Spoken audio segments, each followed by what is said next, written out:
The Silva mind control method Jose Silva द्वारा लिखी हुई ये माइंड कंट्रोल पर एक बेहतरीन बुक है। इस बुक का हिंदी अनुवाद मन की शक्तियों को जागृत करने की तकनीक इस नाम से है। आज हम इस बुक का 6वां अध्याय पढ़ेंगे, स्पीड लर्निंग। पिछले अध्याय में बताई गई स्मरण शक्ति संबंधी तकनीकों को सीखने के बाद अब आप अगले स्तर पर जाने के लिए तैयार हैं। अगला स्तर है स्पीड लर्निंग, यानी तेजी से सीखना। आपकी प्रगति कुछ इस तरह होगी। सबसे पहले आप अपने ध्यान के स्तर में उतरना सीखेंगे। फिर उस स्तर पर मन की एक काल्पनिक स्क्रीन तैयार करेंगे जो अनेक प्रकार से उपयोगी होगी, जैसे किसी चीज़ की जानकारी याद करना। फिर एक शॉर्टकट के तौर पर आप बाकी सभी तकनीकों के अलावा 3 उंगलियों वाली तकनीक भी सीखेंगे, ताकि किसी भी चीज़ के बारे में जल्द से जल्द याद किया जा सके। यह सीखने के बाद आपको नए तरीकों से नई नई जानकारियाँ पाने के लिए तैयार रहना होगा। इस तरह आपके लिए सब कुछ याद रखना और भी आसान हो जाएगा। यह बात भी बहुत अहमियत रखती है कि इस तरह सीखना न केवल कई सारी बातों को याद रखने में सहायक होगा, बल्कि आपने जो भी सीखा उसकी गति और समझ दोनों को बढ़ाने में भी मदद करेगा। सीखने की 2 तकनीकें हैं। हम पहले साधारण तकनीक से शुरुआत करते हैं। हालांकि इस साधारण तकनीक को भी आसान नहीं कहा जा सकता। 3 उंगलियों वाली तकनीक में एक बार माहिर होने के बाद आप आसानी से अपने स्तर तक आकर उसी समय अपने कार्य को अंजाम दे सकते हैं। इसे आप किताब पढ़ते हुए या लेक्चर सुनते हुए भी प्रयोग में ला सकते हैं। इस तरह आपकी एकाग्रता में सुधार होगा और आपके मन में सूचना या जानकारी गहराई से दर्ज होगी। इसके बाद आप बीटा अवस्था में और जानकारी आसानी से याद कर सकेंगे और अल्फा अवस्था में आने के बाद जानकारी याद करना बीटा अवस्था से भी आसान होगा। 3 उंगलियों वाली तकनीक के साथ परीक्षा देने वाले छात्र को ऐसा महसूस हो सकता है मानो उसकी किताब उसके सामने खुली रखी है। परीक्षा देते समय भी वह महीनों पहले कक्ष में सुने हुए पाठ को फिर से ज्यों का त्यों सुन सकता है, जैसे उस समय उसके अध्यापक ने पढ़ाया होगा। दूसरी तकनीक इतनी साधारण नहीं है, पर अगर आपने माइंड कंट्रोल में इसका अभ्यास किया है तो आप इसके लिए भी तैयार होंगे। इस दूसरी तकनीक में अल्फा स्तर पर सीखना असरदार होगा और बीटा स्तर पर वह सीखा हुआ ज्ञान अधिक प्रबल किया जा सकता है। इसके अलावा आपको टेप रिकॉर्ड की ज़रूरत होगी। मान लेते हैं कि आपको एक कठिन अध्याय याद करना है। आपको इसे केवल याद ही नहीं करना बल्कि इसे समझना भी है।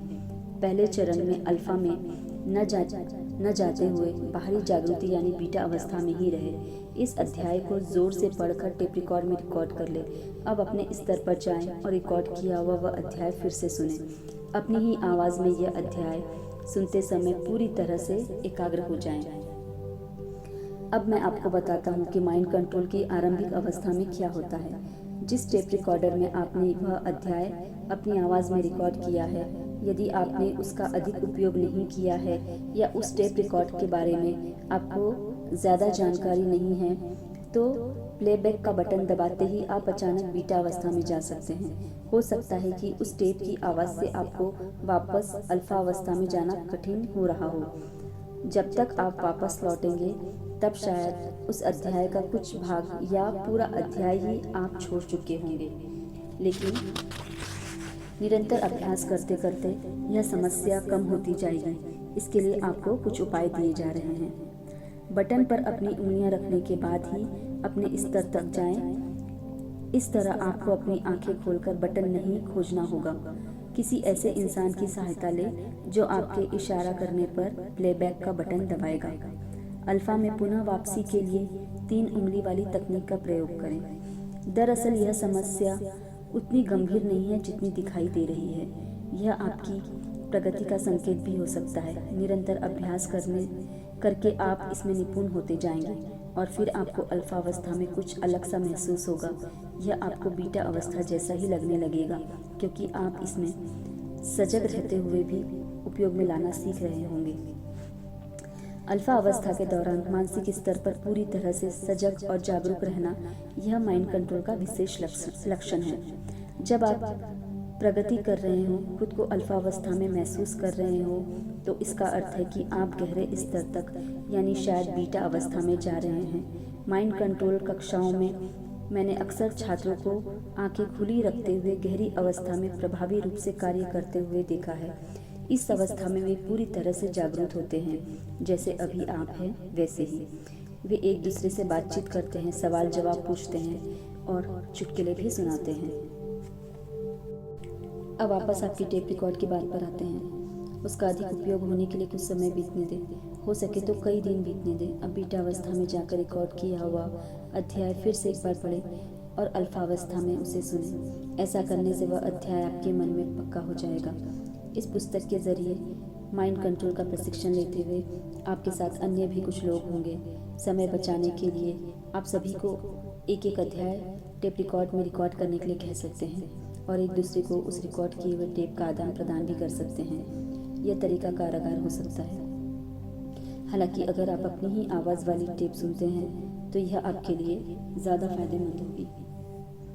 कई क्षेत्रों में माइंड कंट्रोल के छात्रों की स्पीड लर्निंग और 3 उंगलियों वाली तकनीक से बहुमूल्य समय की बचत हुई है, जैसे बिक्री, विशेषकर बीमा, शैक्षणिक अध्ययन, शिक्षण, कानून और अभिनय जैसे क्षेत्र। इस तकनीक से हुए लाभ से कुछ उदाहरण इस प्रकार हैं। पहला उदाहरण, एक सफल कैनेडियन जीवन बीमा एजेंट को अब अपने सारे ग्राहकों के लिए आंकड़ों से भरे दस्तावेज बैग में रखकर नहीं ले जाने पड़ते। वह बड़ी आसानी से उसकी जायदाद और टैक्स संबंधी सवालों के जवाब देता है। उसे वे सारे तथ्य मुँह ज़बानी याद हैं, जिसका श्रेय वह 3 उंगलियों वाली तकनीक और स्पीड लर्निंग को देता है। दूसरा उदाहरण, डेट्रॉइट के एक वकील ने ज्यूरी के सामने एक बेहद कठिन केस को लाने से पहले उसके सारे तथ्यों को इस तकनीक से याद कर लिया। सबसे पहले उसने अपनी पूरी बात को टेप रिकॉर्ड में रिकॉर्ड किया और कोर्ट में जाने से पहली रात को ही उसने अल्फा अवस्था में जाकर वह रिकॉर्ड की हुई टेप सुनी। दूसरे दिन सुबह फिर से एक बार उसने वह टेप सुनी। कोर्ट में वह बड़े आत्मविश्वास के साथ जज के सामने खड़ा हुआ और उसकी आंखों में आंखें डालते हुए अपनी बात कहनी आरंभ की। नतीजतन उसने नोट्स के बिना भी कहीं बेहतर और प्रभावी तरीके से अपनी बात कह सका और किसी ने ध्यान ही नहीं दिया कि उसने अपनी बाई हाथ की 3 उंगलियों से क्या किया था। तीसरा उदाहरण, न्यूयॉर्क के नाइट क्लब का एक कॉमेडियन रोज़ अपनी दिनचर्या बदलता है।